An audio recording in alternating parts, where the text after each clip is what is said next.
inadvertent, we're just incompetent. You can't use that excuse. They destroyed the automobile industry in America on purpose. These globalists have been working for a long time. So when they saw America dominating things and, hey, you want to be like us, we're setting the example for high quality. Because that's what it used to be known. American stuff, nothing, our tools, everything else, there's nothing higher quality than American products. But then they just gave it away. Japan took over. I mean, it started, they were putting out the junk initially, but go back to the 60s. Look at Datsuns. That's what they call the Nissan. Okay, from the 60s. Look at the junk that they were shipping over here and that people were buying because it was cheaper. And then they got the jump on us. They started putting out quality stuff. People abandoned the American automobile manufacturers until they started, that's their way of leveling the playing field. You understand how these people work? And the globalists are dirtbags. And that's, these globalists are part of that whole colluding cabal. It's a money printing class and the political sycophants. You understand these world rulers? I mean, these people they're twisted, they're madmen, they're megalomaniacs, they're freaks, man, they're monsters. There's not enough adjectives and pejoratives you can use to describe these people. But these are the ones that are on the highway to hell, and they want you. Misery loves company. They want you to trust in them, to just comply and conform enough to the status quo, and you could be part of this thing. And God, they make me sick to my stomach. I just want to vomit so much, man, thinking about these people. But I got to get into their head just like you do. Like Jesus said, be as shrewd as serpents. How do you get as shrewd as serpents? You got to get into the head of these monsters, just like a detective trying to solve a hard case. He's got to get into the minds of these criminals, and we have to do it. Even Jesus said to do it, man. You got to get into their heads, and it's a deep well, okay? It's a deep well all the way to hell of misery, okay? And that's what they want for you. They want them, if they can make the masses more miserable than they are, remember, a deep, deep well of misery, then they're in their sick, twisted, insane, madman minds, they've succeeded. They're successful. They don't give a crap about conscience. They don't give a crap about the soul. That's not tangible stuff to them. They want money. They want power. They want control, stuff they can sink their teeth into. They're sickos, man. And they want us divided. It's part of the diabolical scheme, the scam. Stealing your wealth, enslaving people, more and more enslavement, legitimize enslavement, normalize it. You see how they've done it? I point out the minimum wage and how that would have prevented all these problems. Employers could have complained and we could have got to the bottom. Who's manipulating markets out there? Who's rigging the prices? Who's driving up the cost of living tax? Who's causing the inflation? Is there really that bad of a supply disruption in the supply chain? No, it's made up. There's no getting around it. Okay, knowledge is here on the earth. We're all without excuse to be in agreement about what I'm saying here. Okay, there's easy fixes, and there were even easier ways to have prevented this. And the minimum wage workers would have been one of them, not to allow their enslavement. Legitimately, they did it just by being neglectful, by being deliberately remiss at giving proper, equivalent, commensurate cost of living adjustments over decade after decade after decade.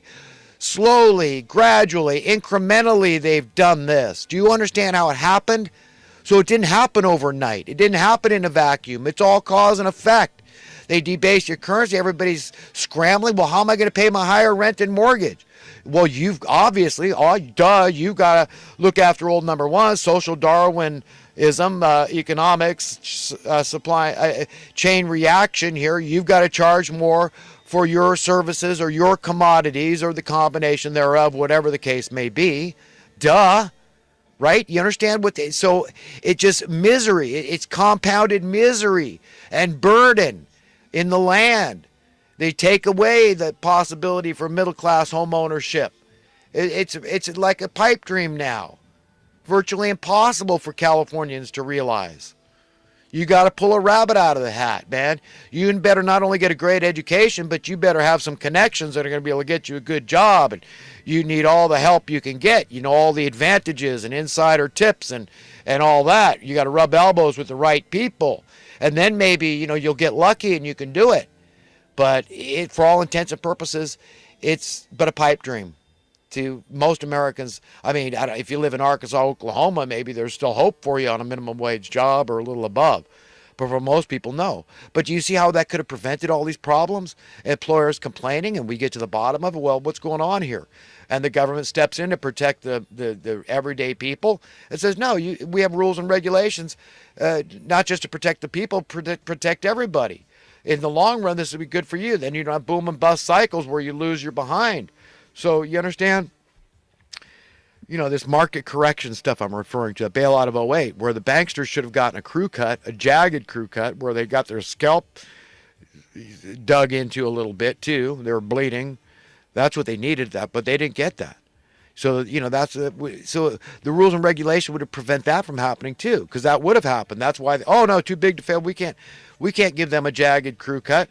We got to, pick the low-hanging fruit, let it fall on the backs of those people that took out liar loans and let them lose their houses, let them lose their butts.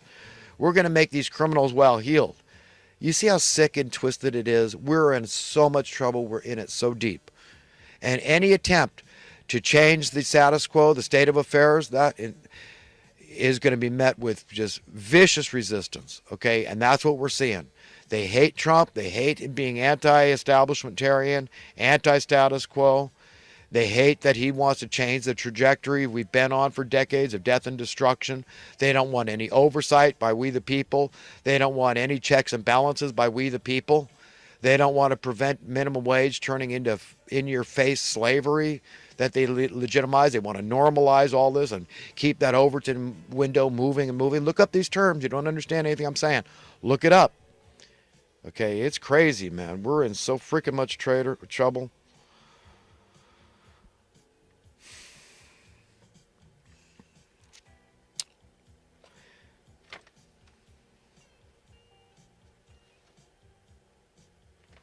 I saw no coverage locally here. They didn't even show the national news. They went to local news only, which is normally the 6:30 hour here West Coast time, is when they show, your NBC and your CBS here. And they didn't do that. They just showed local news. So they didn't show Trump's address to the nation at all on Tuesday. Funny how that works. And I'm suspicious of the mainstream media.